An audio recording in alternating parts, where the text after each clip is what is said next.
बात करेंगे छत्तीसगढ़ के सूरजपुर की। देखिए, सूरजपुर हत्याकांड से जुड़ा एक बड़ा अपडेट जो है वो सामने आ रहा है निकलकर।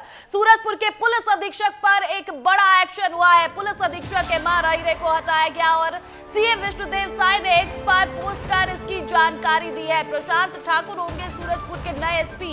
सूरजपुर में हुई थी हेड कांस्टेबल की पत्नी और उनकी बेटी की हत्या और इसके बाद जो मुख्य आरोपी है उसे गिरफ्तार तो कर लिया गया, लेकिन अब वहां पर पुलिस अधीक्षक है उन पर एक बड़ी कार्रवाई देखने को मिली है, एक बड़ा एक्शन देखने को मिला, जहां पर पुलिस अधीक्षक को हटा दिया गया है और एमआर अहिरे जो है उन्हें हटाया गया और इसकी जानकारी सीएम विष्णुदेव साय ने एक्स पर पोस्ट कर दी है। आपको बता दें कि अब प्रशांत ठाकुर नए एसपी होंगे सूरजपुर के। सूरजपुर में ही हेड कांस्टेबल की पत्नी और उनकी बेटी की हत्या हुई थी और इस पूरे मामले में लगातार जो है वो कार्रवाई भी देखने को मिली। सियासत भी खूब हुई है इसको लेकर छत्तीसगढ़ में और अब यहाँ पर जो प्रदेश के अधीक्षक है, पुलिस अधीक्षक, उनको हटा दिया गया है और नए एसपी की नियुक्ति कर दी गई है।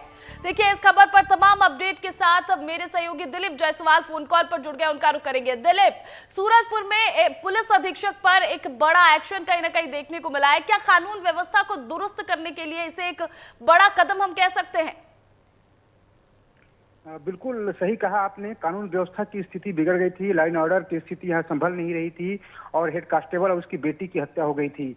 पूरी कहानी लोगों को पता है, छत्तीसगढ़ के मध्य प्रदेश के लोगों को, लेकिन सबसे बड़ा सवाल यहाँ पर यह था कि लोग ये सवाल उठा रहे थे कि आखिर एक कबाड़ माफिया को इतना हौसला आखिर कहाँ से आया कि वो एक कांस्टेबल की बेटी और पत्नी पर उसको मौत के घाट उतार दे रहा है, उन पर हमले कर रहा है। तो कहीं ना कहीं जो लोग थे वो खुलेआम में बोलने लगे थे, कैमरे के सामने बोलने लगे थे कि पुलिस ने ही माफिया को संरक्षण दिया और यही वजह है कि आज वो पुलिस पर ही हमला करने लगा है।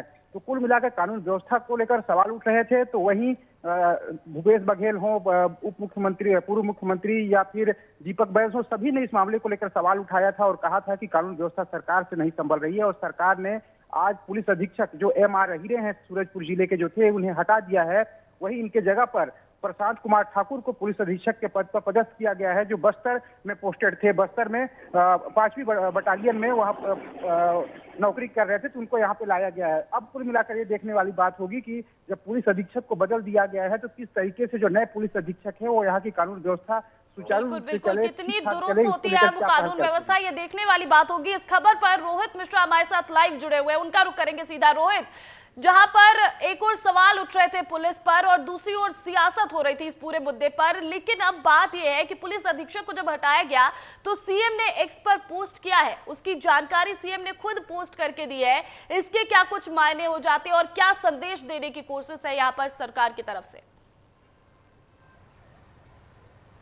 बिल्कुल, देखिए, विष्णुदेव साय सरकार संवेदनशील है और इस तरह के मामले जो पर आ रहे हैं उन पर जो है वो लंबी जांच की जाती है और लंबी जांच करने के बाद में जो तथाकथित आरोपी माना जाता है या जिसके ऊपर बड़े आरोप लगते हैं उस पर एक्शन लिया जाता है। क्योंकि पिछले दिनों भी कई बड़ी घटना हुई थी, लेकिन साय सरकार ने हड़बड़ी में नहीं लेकिन तमाम जाँच करने के बाद में फैसला लिया था। चाहे आप बलौदा बाजार के मामले पर देवेंद्र यादव की गिरफ्तारी को देखें, चाहे कवर्धा लोहरागिरी के आरोप पे गांव वालों को गिरफ्तारी हो या फिर सूरजपुर के मामले पर पुलिस अधीक्षक को हटाना हो, तो एक लंबी जांच की प्रक्रिया की जाती है और जांच के बाद में जो है वो जो जिम्मेदार रहता है उसको हटाया जाता था। क्योंकि पुलिस के अधीक्षक के ऊपर बड़े सवाल उठ रहे थे। सवाल ये था कि माफिया को क्या संरक्षण वो दे रहे थे, क्यों जिला बदर का आरोपी वहां पर मौजूद था। तो तमाम तरीके से विपक्ष भी लगातार इसको लेकर आक्रामक था, सवाल उठा रहा था। लेकिन सरकार की संवेदनशीलता है और जांच पहले की जाती है। जांच में जो दोषी होता है उसको निश्चित तौर पर उसके ऊपर कार्रवाई की जाती है। पुलिस अधीक्षक के लेकर अब एक अपडेट यह है कि उनको अब हटा दिया गया है। अब जो है प्रशांत ठाकुर जिम्मेदारी संभालेंगे। तो कुल मिलाकर सरकार लगातार जांच कर रही है और सूरजपुर के मामले पर जिस प्रकार से त्वरित रूप से एनएसवाई के जिला अध्यक्ष की संलिप्तता हो या फिर अन्य आरोपी की संलिप्तता हो, उनको गिरफ्तार किया गया था। साथ ही और लोगों की गिरफ्तारी हो सकती है जो इस हत्याकांड पर जिम्मेदार हैं। जी, कहीं ना कहीं सरकार की संवेदनशीलता नजर आती है इसमें, जिस तरह से पूरी जांच के बाद पुलिस अधीक्षक को हटाया गया क्योंकि संरक्षण देने के बाद कहीं ना कहीं अपराधियों को कही जा रही थी और एक बड़ा कदम ये शायद सरकार का माना जाए पुलिस अधीक्षक को हटाने का। बहुत बहुत शुक्रिया तमाम जानकारी के लिए रोहित और दिलीप, आप दोनों का ही।